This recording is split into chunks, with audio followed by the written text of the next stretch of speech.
Today I'll be answering this question of how do you make a toxic relationship work?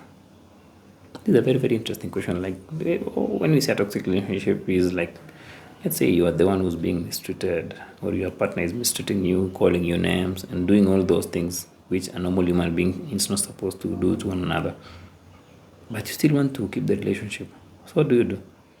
Actually, there's only one thing you got to do.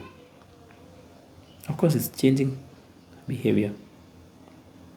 If I'm doing something hurtful to you, sometimes I may be doing this thing, but I don't really know if it's hurtful. There's also that instant.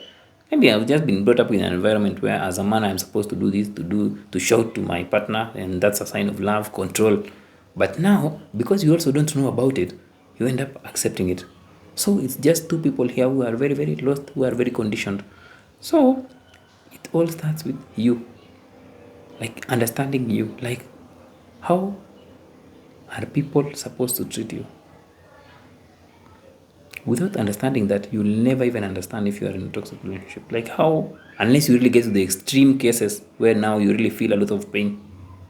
But first, before even going into a relationship, understand like how are others supposed to treat me, or how am I supposed to treat myself?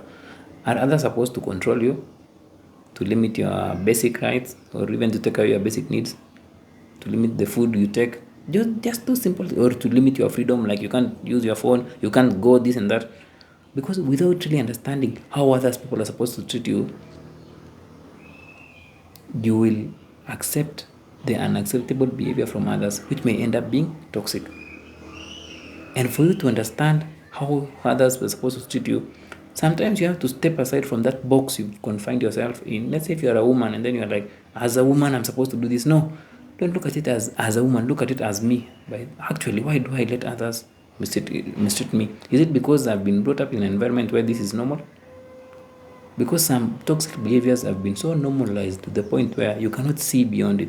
So sometimes stepping out and then seeing beyond it is when you realize actually there are people out there, women and men, who are living life freely. They look happy, they look contented with where they are. And I wonder what they are doing differently. You realize that they've challenged these common beliefs or these common notions, this conditioning of like, as a woman, you're supposed to do this, as a man, as a this, all that. So it's more of you stepping out of that box first. I'm not even talking about physical abuse, because with physical abuse, you may see that that's physical and that's harmful, but I'm talking about emotional abuse, something you cannot even see, you don't even know. So always prioritize stepping out of the box you are in and then seeing things from a different perspective. And then actually you realize that to save a toxic relationship, it all starts with you seeing that something is toxic. The moment you see that now, of course, you confront your partner. Because in some cases, actually, the other person may also not know. But once you confront them, the other person might say like, actually, it's true, I'm hurting you, and then change. So they may change when you change. But now it gets to the point where the other person is not willing to change or to see beyond the box they are in. So that's the point where now there is nothing you can do if the other person cannot see beyond the box they are confined in.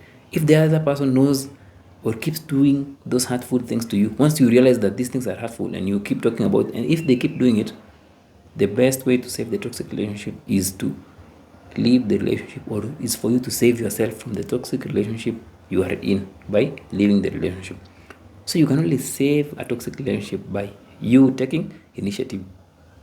Not even the other person, by just you taking the initiative and knowing the things which are harmful to you, and understanding that you were not created, or you didn't come to this planet to be harmed by others. No, you came to this life to explore, to enjoy, and to live a fairly peaceful life.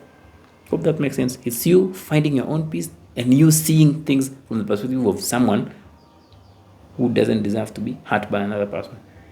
It's not even seeing the other person. It's not even seeing the relationship. It's not even seeing keeping the relationship. It's seeing keeping harm away from you first.